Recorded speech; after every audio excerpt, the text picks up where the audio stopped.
Happy Friday, everybody. Happy Good Friday, and welcome to Morning in the Valley. I am Jeff Bidwell. We have got a lot to get to today. We've talked sort of about the natural process of kids getting into the transfer portal, finding a new school. It's like, all right, I'm in the portal. Hey, I've had some text conversations with schools. Hey, we've got we're gonna maybe have some Zoom calls with schools, and then time for official visits. Well, at some point, we got to get to some commitments. We've got to get to signings. And it felt like we were just kind of waiting for the dam to burst. And this week, it certainly has. The last 48 hours, it certainly has. We're going to try to get all of those bases covered from around the league for you here in the next hour or so. We're also going to talk with Murray State women's head coach Rechelle Turner. Just finished her 8th season at Murray State, a championship season for the Racers. First 5 years after a 2-decade long, wildly successful career at Murray High School, comes back across the street to Murray State, her alma mater,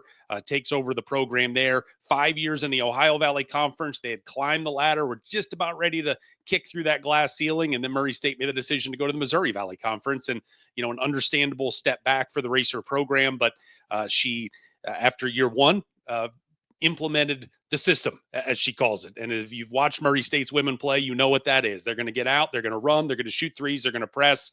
And in year 2 of the system, year 3 in the Missouri Valley, it was good enough to get Murray State to the top of the mountain, as they won not only a share of the regular season championship, won a tournament championship, the first in the Missouri Valley, and then got to the NCAA tournament for the second time in program history, first time since 2008. We'll talk to Rechelle Turner about all of that, and a year of transition, most certainly coming up for the Racer program. But we start with headlines of the day.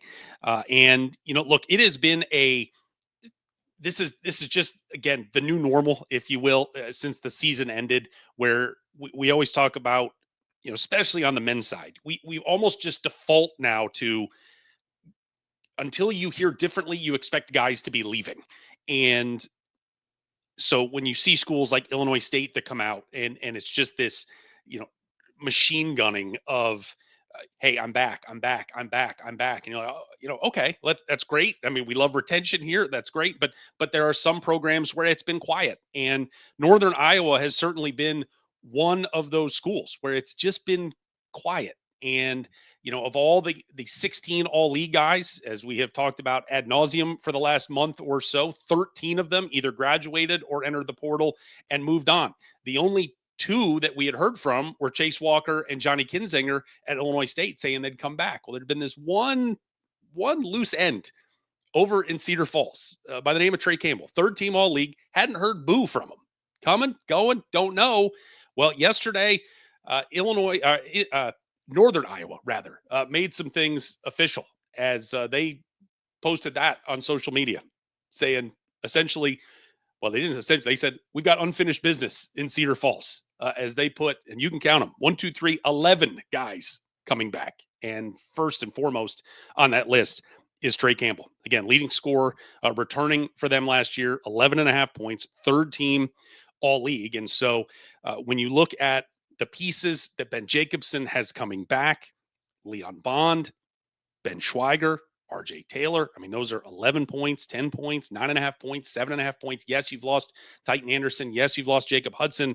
But I've heard from corners of the Valley community of, there's been so much understandable, justifiable push for Illinois State being that preseason pick next year. Man, they got so many guys back. And then you hear Northern Iowa mentioned over there, and it was like, well, okay, but we hadn't heard anything from Northern Iowa, so it was just kind of like, okay. And then Murray State's obviously come with this big push out of the transfer portal here in the last couple of weeks with new coach Ryan Miller and getting 9 guys signed, and you're like, okay, well, they're now the latest push of we're coming and look out for us. Well, yesterday, Northern Iowa has re-entered the chat, most certainly. This is a team that won 20 games last year. This is a team that was 3rd in the conference and 14-6 in the Valley. They have a lot of pieces coming back, and certainly with the pedigree that Ben Jacobson has over there at UNI, it's great. This is not a 1-horse race, not a 2, not a 3, and there will be other schools that will come as well. But it's great to see so many of those guys coming back, and we finally finally now, a month or so after their season ended, we finally have the mystery solved when it comes to Trey Campbell and him coming back to UNI for one more season. The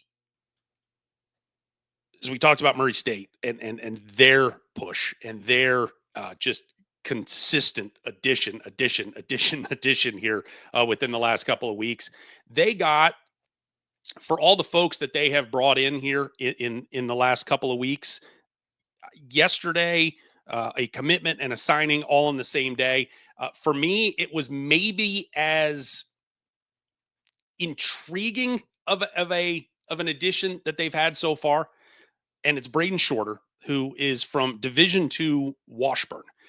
He is a native of Springfield, Missouri. He had a offer from Conzo Martin at Missouri State, hometown kid, but opted to come to Murray State. And the intriguing part of him is, for all the for all the strengths, components, aspects of a basketball player, you can never go wrong with shooting. You just can't. You can never have enough shooting. And this is a kid, 6'5", 2 years at Division II Washburn, helped get them to the Division II national semifinals a year ago. He made 119 three-pointers last year. And the significance of 119 three-pointers is that led America in Division II last year. Shot 36.7%. If you translate over to Division I, there was only 5 kids in the country last year that made at least 119 threes and shot at least 36.7%. So that is that is someone that has shown he can be a volume shooter. He can make them at a good clip, and certainly, again, it's April 18th, so you never know. But how he's going to fit into Ryan Miller's scheme, which from the early the early returns from what we hear, it's going to be offense over there. And so to get a guy that can come in here and knock down shots like that is outstanding. But just an intriguing pickup for the Racers. Is Braden Shorter. There was some other roster moves yesterday for Murray State. Caden Rickard, who was one of the 3 freshmen who signed back in the fall, he announced his decommitment, reopening his recruitment. Trey Simpson was another one that had done that right after the coaching change in Murray a month ago or so. So Caden Rickard was a 6'5" wing out of Alabama. So he is back on the open market. Jordan McCullum, who was a freshman at Murray State last year, entered the portal a couple weeks ago. He is committed to East Tennessee State. And Nick Ellington, who was a preseason all-conference player last year in the Valley, started 62 of 65 games, I think was the number at Murray State over the last 2 years at that 5 spot. He entered the portal. He will play his 6th year coming up at George Mason. Let's talk about Roger Powell. Roger Powell has been doing some work at Valparaiso here for the last several days, most certainly, as things have gotten very active for him. It started with the commitment of Isaiah Barnes, who spent 2 years at Michigan. He spent the last 2 years at Tulsa, former 4-star recruit out of high school. He's a Chicago kid, 6'7". Started 54 out of 57 games the last 2 years for Tulsa, averaging almost 9 points a game. So that was kind of the first domino here that fell for Roger Powell at Valpo, as they have got so many pieces and big pieces, the Cooper Schwiegers, the All Rights of the world, that they're trying to replace. To go get a kid of that pedigree, relatively, close to home, a Chicago kid, as I said, again, that was pretty big. And then it just became, we're going to get size. And the first young man is named JQ Roberts, played at an Indiana kid from Bloomington, has gone to Vanderbilt, played 47 games the last 2 years, 6'8", sophomore, got 2 years to go. Minutes went down from about 13.5 to 4.5 from his freshman to sophomore year. So he needed a new place to land, and he is bringing some bulk to Valparaiso. And then the bulk train just continued as Coach Powell goes and gets a young man by the name of Sean Topola, 6'9" center out of Brownsburg, Indiana. He has played at St. Mary of the Woods, which is an NAIA program, just a few minutes actually up the road from Terre Haute. 14.5 points, 12.5 rebounds, 2 blocks a game. Again, 6'9" at St. Mary of the Woods. last season. St. Mary of the Woods played Valpo first game of the year. It was an exhibition game for St. Mary of the Woods. I believe it was just one of the early buy games there for Valpo. And Topola did great, like 14 points in 13 minutes. And so, if memory serves, a couple of years ago, Ben Hummerkaus, who ended up going to Evansville before he went to Illinois, whatever NAIA school he was at, which escapes me at the moment, he played against Evansville and had a good game against Evansville. And so Evansville and David Ragland's like, oh, all right, we're gonna bookmark this kid and we'll check back in with him at the end of the year. So just interesting to watch uh, a familiar face, somebody that showed that he could play at that level. But that is a lot. I mean, that's 6'7", 6'8", 6'9". Roger Powell going and just getting these dudes. So it's been a good week so far here for Coach Powell at Valparaiso. In the women's game, Murray State, and again, we'll talk about some of this stuff with Rechelle Turner. We can't talk to her about all of it due to the fact that we have a signing and a commitment. So we'll talk about the signing coming up in a little bit. And as I see that Coach Turner has entered the chat, so we'll get to these very briefly here. Ellery Minch, a freshman guard out of DePaul, has signed with the Racers. Keslin Sechrist, the leading scorer at Indiana State last season, has committed her services to Murray State for the next 2 years, averaged 14 points a game. Big guards, big wings. We won't be able to talk about Miss Sechrist because she hasn't signed yet, but we'll certainly talk about Ellery Minch, and we'll do that at this moment right now as we welcome in the head coach of the Murray State Racers, Rechelle Turner. Coach, good morning to you. Oh, we don't have any audio from Coach Turner. Coach Turner. I can't hear you now. Coach Turner. We've done so well on this. We've done so well. Why don't you exit back out? And when you go to log back in, it should say test your microphone, and that should get you going. And we'll try that. So, all right, we're gonna take Coach Turner out, and we're gonna talk about her those signees and commitments one more time. As again, the big one, I think from a standpoint of uh, instant offense and kids that have shown that they can perform at this level. Keslin Sechrist, again, leading scorer last year at Indiana State, 13.8 points. Goes and rebounds too. Got 5 boards a game, 5'10". You saw her improve from 33 and a third percent from three as a freshman, got up to 35.7 as a sophomore. Will she be able to continue to trend upwards? We will see. Rechelle Turner got a bird's eye view of what she can do in the regular season finale up there in Terre Haute when she put 26 on the Racers. So she knows she could score. And I think that the comment after was like, I mean, we just couldn't stop her. So in this run, gun, shoot, all of it, she seems like an absolutely perfect fit. Does Keslin Sechrist.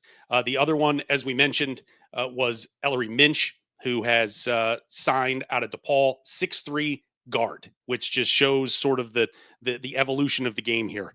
As played 21 games, about 2 points a game, Indiana kid, but has the ability to shoot from range. And as Rechelle Turner has gone to the Valley and sort of had to adapt from I'm recruiting for the OVC to the Missouri Valley, it's about big guards, big wings, and Ellery Minch certainly fills that void at 6'3" and has 3 years of eligibility remaining. All right, we are going to try one more time and welcome in the head coach of the Murray State Racers, Rechelle Turner. Coach, hello. I cannot hear you. I cannot hear you. We had such high hopes today. We had such high hopes.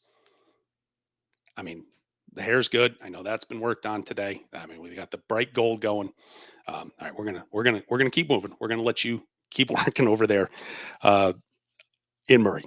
Down the road in Nashville, Tennessee, we had a young lady by the name of, and I love a kid with a nickname. I love a kid with a nickname. And Belmont got one in Avery Ace Strickland. She is from Knoxville, Tennessee. She spent 1 year at Pitt. She went to Knoxville, played for the Lady Vols the last 2 years, and she has now signed with Bart Brooks and the Belmont Bruins. 6.5. Really, her best season was her freshman year at Pitt. 6.2 points, 34% from three. Went to Knoxville and never really found her footing. Only averaged about 1.5 points, but a 5'10" guard that has shown she can play at some big levels. And as Bart Brooks loves to schedule tough and schedule up and all of it, and played for a Missouri Valley Conference tournament championship this year. This is a heck of a potential reload here with the Ace. So he said, I love a good nickname, and kid comes in with one in Ace Strickland. So good signing there for Coach Brooks. This is going to be a running bit here this morning, I think. Nope, she has dipped out. So we're gonna get back to Coach Turner here in just. Oh, she is now back again. We will try one. It says, Coach Turner, are you there? You're not. Okay, I still can't hear you. No, and I don't have, and you can hear me, which is good because I didn't bring my phone in here with me. So you texting me doesn't help me right now because I'm a bad person. It says your microphone is not connected. That's what it's saying. So I don't know what that means, but we'll come back to you in a little bit. Moving along this morning here, another signing from Indiana State, and that is it's Kennedy Claybrooks, who played at SEMO last year. Didn't play a lot. Played 7 games, but 9.5 points a game. Shot 46% from three. Didn't take a ton. Took about 2 a game, but was 46%. Played 2 years at Texas State before she went to SEMO. So that is from a Indiana State had been sort of gutted from everybody going to the portal. I think it was all 13 went to the portal, and you go to their roster page, there's literally no one. And so if my math is right, this is the first addition now for coach over there at Indiana State. But Kennedy Claybrooks, a good year there at the a good year there in Cape Girardeau at Southeast Missouri State, and now we'll head to Terre Haute to play with the Sycamores. We talk about change, and we talk about evolutions of programs, and we talk about sort of the there's so much talent, and I hate to say that this was a golden age of the Missouri Valley, just from a standpoint of this league has been so good for so long, and there have been so many not only great but just flat out all time players in this league. But this has been a really good run in this league this year, and so many great guards, and you saw some like Amaya McDermott, Caba Laube at Northern Iowa, Grace Buffelli, who was an all-league forward for them, who has since entered the portal. She's gone on to Creighton, but Tanya Warren has had to go replace some good players, and she got 3 this week and has replaced some really good players with, on paper, could be some really good replacements. Jenna Twett, an Iowa kid, went to Kirkwood Community College, averaged 15 points a game there, 5'8" guard, shot 40% from three. Virginia Edmondson, who played at the NAIA Montreat College over in North Carolina, 5'9", averaged 20 points a game last year at Montreat, and then goes and gets Lauren Walker, a 5'8" guard, high school kid out of Iowa, 25 points a game as a high school senior, first team All-State in Iowa. Maybe most importantly, from we're replacing things, 48% from 3-point range. When you've got Maya McDermott and Caba Laube, who combined to average 31 points a game last year, McDermott shot 39% from three. Laube felt like she led the universe, 46% from three. When you can bring in these kids that are just sharpshooters like that, boy, you think is Northern Iowa even going to miss a beat this year with those sort of additions? But a good week for Coach Warren, most certainly. All right, is the 9th time the charm. Can you hear me? I could hear you. Hey, Welcome to the program, Coach sorry about that. Rechelle. I have no idea. I'm technology challenged. That's all right. That's why we have staff. You've got folks to delegate to, and that's glad you're with us. Glad you're with us. All right, let's go back. Let's go back 5 weeks now. Evansville, you guys win a Missouri Valley Conference championship. You cut the nets down, you celebrate, you get on the bus, you sprint back to Murray. You basically walk in the door. There's the selection show. Hey, we're playing Iowa. Now we got to get ready for that. We go to Norman. We play Iowa. The season ends. And then, oh, by the way, the portal opens in 10 minutes and we got to go. Have you and your staff and players and everybody in the program had time to smell one rose, let alone all the roses at this point from last year? I think the players have had a little bit of time. We gave them 2 weeks off just to kind of recover and make sure that they were able to get their bodies back where they needed to be. Obviously, Caitlin's doing treatment, trying to get her ankle better for her to be able to work on towards her pro career. So we have some kids that still do treatments daily on different things, like Haven with her finger. Other people trying to just get their bodies recovered from such a grueling season. But coaches know it's been go go go since the minute we got back from Oklahoma, and obviously from some of the news that's come out this week, we've had a pretty good run. Let's talk about Ellery Minch, 6'3" guard out of DePaul, played a year up there, but has decided she's going to be a racer. We've talked a lot over the years, the last couple of years since going to the Missouri Valley about got to get bigger, got to get longer. A 6'3" wing, that feels like that checks all those boxes. Yeah, we recruited Ellery hard out of high school. So we had a relationship with her. Coach Faust had a unique relationship with her because he recruited her a little bit here. And then when he went to Buffalo, he also recruited her there, but she chose to go Power 4, which is understandable with her size and skill set. But, you never burn those bridges because you don't ever know. So when she went in the portal, it was immediate contact. We got her here as quick as possible because, she could play outside, she could play inside, she could play from the high post down. Obviously going to give us size defensively as well. So she was just a key piece that we went after hard. And we were very fortunate that she chose to be a racer. When you talk about when you talk about the priorities in the portal, what were they for you this year? Well, obviously losing Kate Nava, we have some size coming in, with Jaden Askins, one of our freshmen, but we had to go get post play. We had to go get wings. We had to go get stretch fours. And so that's exactly what we went after in the portal. And, with Ellery, she gives us a little bit inside out.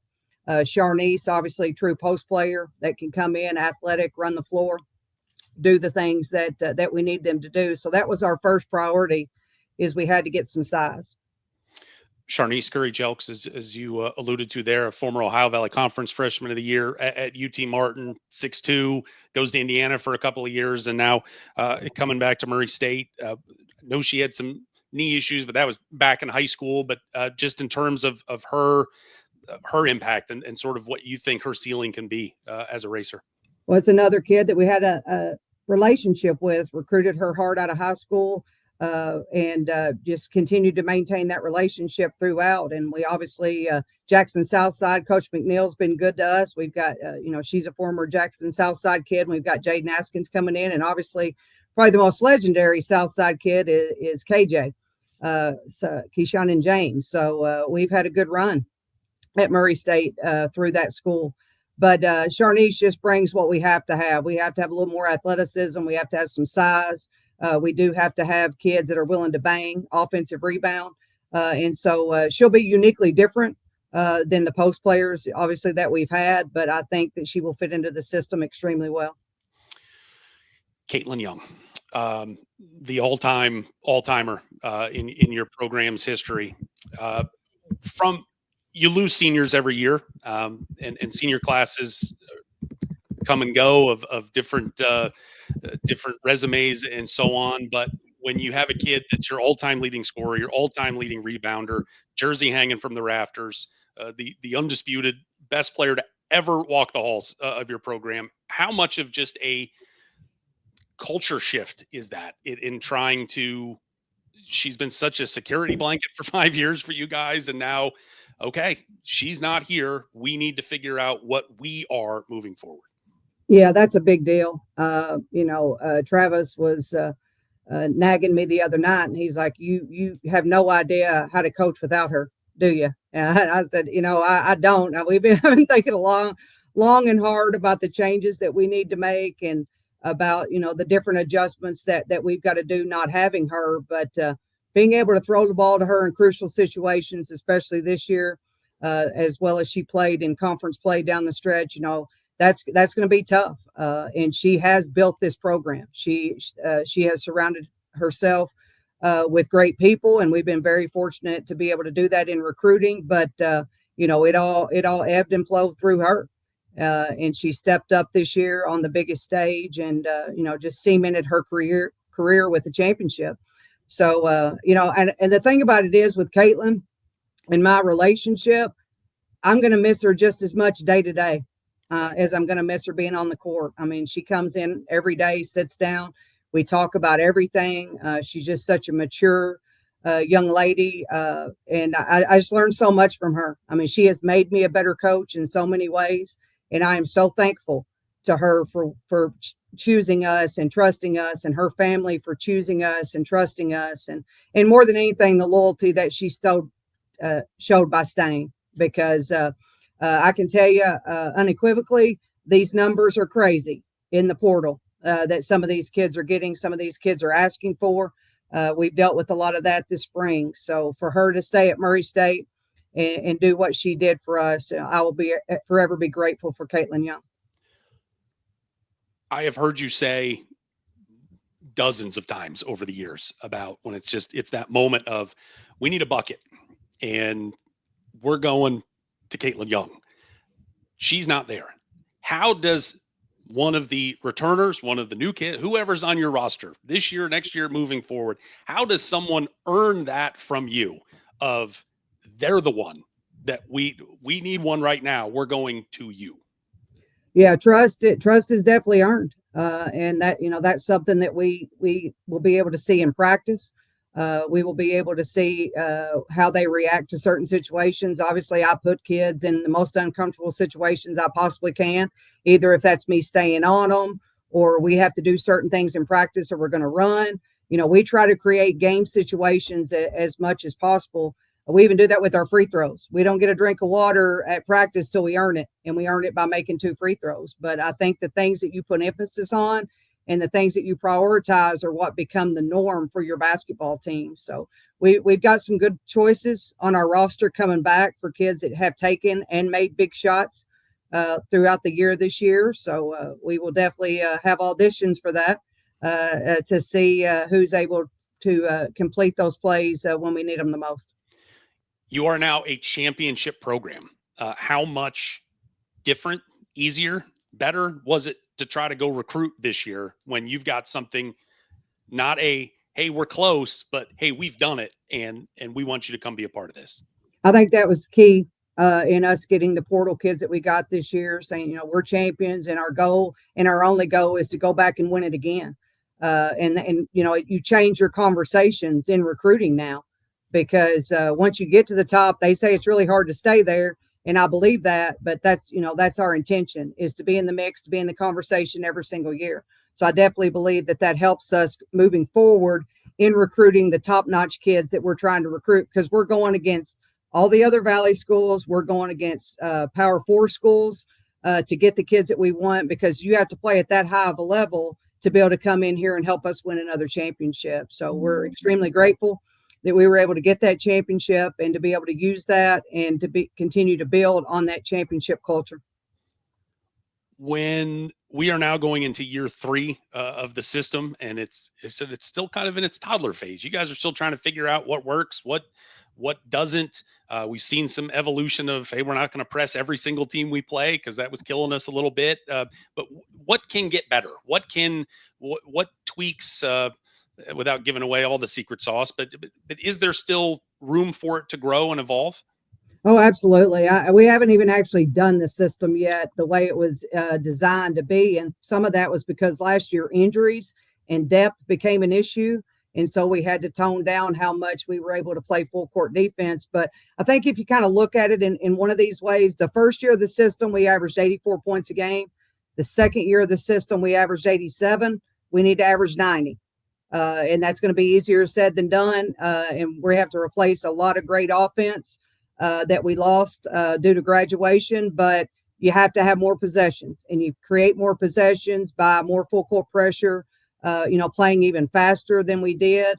And that's what we're trying to build. So we are going to try to implement not only analytically, but just some things that we have been trying to do all along. Because one thing we think we have created in the portal, God willing, and everybody stays healthy, is depth. And so the more depth we have, the more, 80 or 94 feet we can play. Speaking of injuries, speaking of depth, you had one young lady that last year made it, I think, 2 full days of practice before her season came to a close, and that was Cam Hoover, and Destiny Thomas, who did play and got hurt middle of the season, and really limited your interior depth as the season went on. But Cam, as a kid, I know you were super high on last year. Got to see her kind of go through some warm-ups, at least a lot of straight line stuff the last month of the season, just to have her, maybe break a little bit of a sweat with the lights on without actually getting into a games. How is she, and when can we take the shackles off and watch her just run 100 miles an hour again? Cam's fully released. She's full go since we started back a couple weeks ago, and she looks great. Physically, she's there. It's just going to be the mental part of it. Anybody that has had an ACL tear will tell you that the mental part of it is the most difficult thing to get over. Trusting that you're going to be able to play and go full force without hurting yourself again. So we're working through that, and we're just working on the process of her getting back. I told her we would start talking about the results in August, but for right now, through the summer, we're just working on process of getting her back. But her ceiling is extremely high. She's a kid that we feel like can play the 4 for us. We feel like she can play the 3. She can stretch the floor. She's one of the only kids that I've ever coached that actually shoots a jump shot. So she has the ability to do lots of different things. So we're really high on her and looking forward to getting her back full go. Destiny Thomas, they said, tore her ACL, I think late January, I think it was, maybe early February, still months. The rehab has begun for her. You never want to, I don't know. You'd love to say, hey, she can be back in 6 months, 9 months, whatever it is. Do you have an expectation that she will have a 100% free to go at some point this upcoming season? Oh, for sure. I think she'll be 100% full go. But when we start official practice, and she's already shooting, she's already doing ball handling. She's doing everything that she can, and she looks great.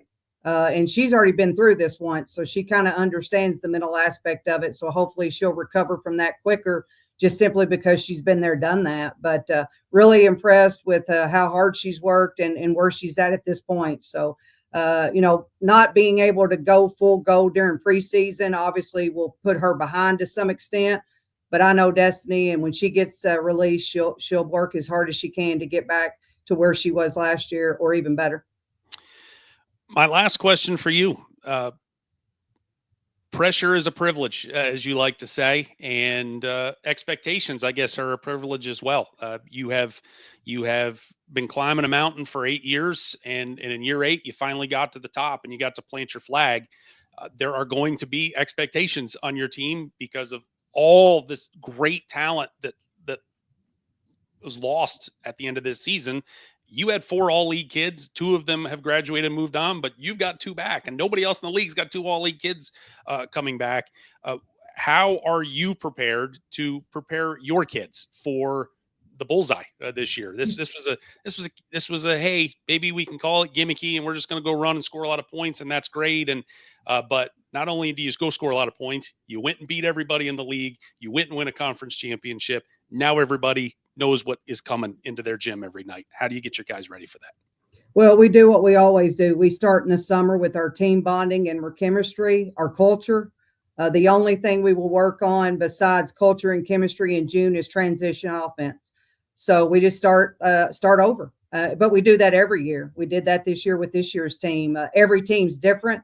So, we won't truly know what we've got and what people are capable to do till they get to campus and we kind of put them together. But we have a great nucleus coming back. And I truly believe in that nucleus and I believe in those kids. And I know that they love the taste of winning and that they want to continue to do that.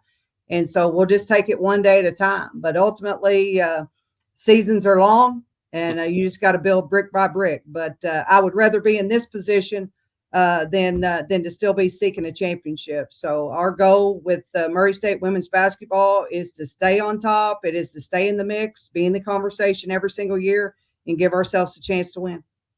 Rechelle Turner, head coach of the Murray State Racers. Thank you for the time. Hopefully, at some point here, very near future, you can at least spend 5 minutes and smell some roses and watch a banner drop there at the bank. Thanks for the time. We'll talk with you soon.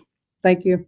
All right, there is Coach Turner as the Racers reloading for 2025-26. As we talked about before, Coach Turner joined us at Northern Iowa, adding their 3 signees this week with Coach Tanya Warren. Talked about the kids that lost to graduation, Maya McDermott, Kaba Lauby, some old friends finding new places. We said Grace Buffelli, the former all-conference forward for UNI. She has committed to finish her career at Creighton. Connor Hickman, former Bradley standout, went to Cincinnati this past season, got hurt, went back into the portal. And again, as we've talked about, probably more than we need to keep banging on the drum. He was like, hey, Zeke Montgomery left Bradley, went to Rhode Island, came back. Connor Hickman leaves Bradley, goes to Cincinnati. Could he come back?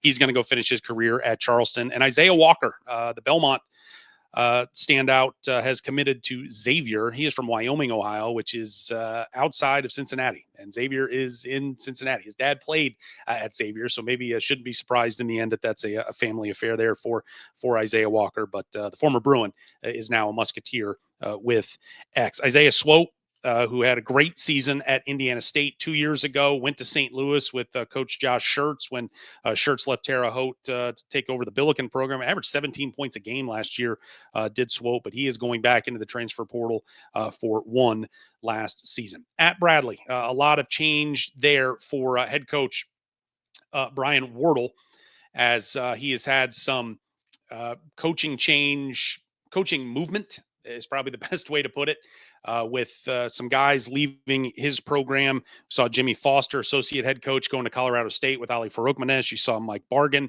associate head coach, go to Indiana with Darren DeVries. Coach Wardle has reloaded, added some new staff. Alan Hansen is coming in as an assistant coach from Southern Utah. Bobby Suarez coming in as an assistant from Portland. And then Cameron Street from Western Illinois. He will be the director of basketball operations. Those are all the reports out of Peoria on the staff additions there. Mike Black and Pat Altoff will be back with Coach Wardle next season.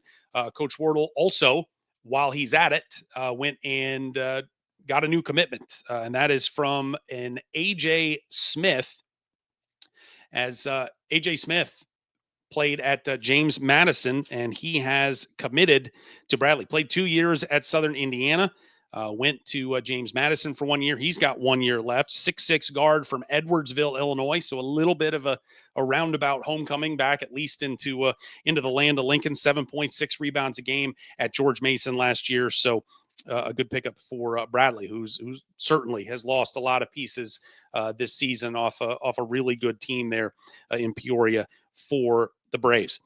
How about UIC? They have entered the chat as well, as Rob Eson has picked up a signing. Sam Silverstein is a transfer from Cal Baptist, as he has let's see if we can get old Sammy in there. There he is, Sam Silverstein, 2 years at Harvard. So basketball IQ, we're going to say, is up there for Sam Silverstein. 1 year at Cal Baptist, 4.6 rebounds a game, 6'6" junior guard from Glencoe, Illinois. It is 24 miles from Chicago. So another young man in the countless reasons guys go into the portal and look for new homes. Sometimes it's just, I want to get closer to home. And certainly California Baptist to UIC, UIC a whole lot closer to Glencoe, Illinois. So Sam Silverstein is a UIC Flame. A couple other commitments here as we wrap things up this morning. Nick McLean from Eastern Washington has also committed to Belmont, as Nick McLean, third on the team in scoring at Eastern Washington last year, 10.5 points at 3.5 rebounds, 4 assists per game. Should have 2 years left. I think there was some junior college on the front end of that. It is a, it's just, it used to be easy when it was like guys got 4 years and a fifth if they redshirted, whether they sat out to develop or maybe they got hurt, maybe they transferred. It was very easy. And then you got the COVID year. Did the kid take the COVID year? Did he not take the COVID year? Now you have if you played junior college, if you played NAIA, those years don't count. And so and this is where we get into these 6th year, 7th year guys. And so even when it's only a 3rd year here for Nick McLean, you're just like I don't know. And maybe in the era of the portal where guys come and go so much, worrying about if they're going to be at a school for 2 years, 3 years, 4 years, it's bandwidth, brain bandwidth that's not necessary to even worry about. We'll just take everything 1 year at a time here. But Nick McLean, an Alabama kid, Florida kid rather, Jennings, Florida, coming from Eastern Washington, a whole lot closer to home. He will play for Casey Alexander and the Bruins next season.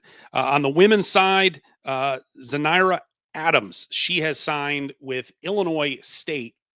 She is a junior college standout from Texas, Cisco Junior College. She was the freshman of the year in her conference 2 seasons ago. 18 points, 9 rebounds a game, 5'9" guard. Sat out all of last year with an injury. So again, according to the math, I think this is 4 years she's got up in normal if she is interested, but a kid that can score most certainly. And for Kristen Gillespie, that's a nice addition to her roster for next season. And one final note from this morning, and we talked on Wednesday that Titan Anderson from Northern Iowa was an academic All-American from the college sports communicators. One of 15. There's only 15 academic All-Americans. Titan was a second-team All-American. Drake's Katie Dinnebier, a first-team academic All-American, the 2-time Missouri Valley Conference Player of the Year, the Jackie Stiles Award winner. Unbelievable. I mean, that is the walking, talking, just the perfect synopsis of student athlete and being unbelievable at both of them.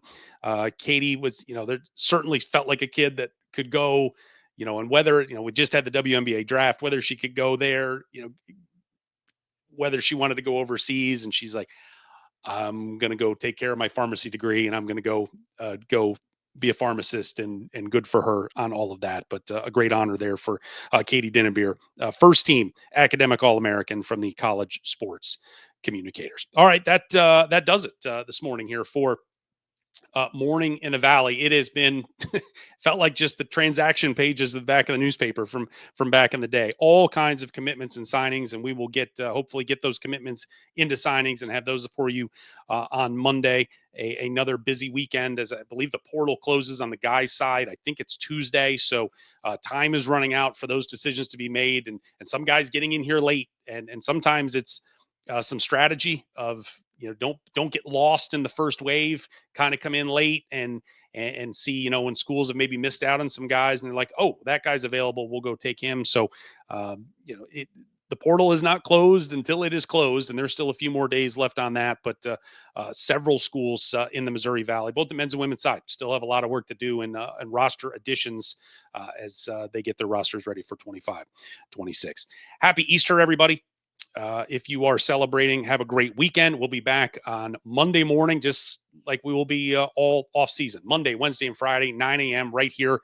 If you are watching this on Facebook or X, we thank you for that. If you're over on YouTube, especially thank that. You can like, share, subscribe, all that stuff. If you subscribe to the YouTube page, you'll get the notification firing up as soon as we go live every Monday, Wednesday, and Friday morning at 9 a.m. So enjoy the rest of your Friday. Enjoy your holiday weekend, and we will see you on Monday right here on Morning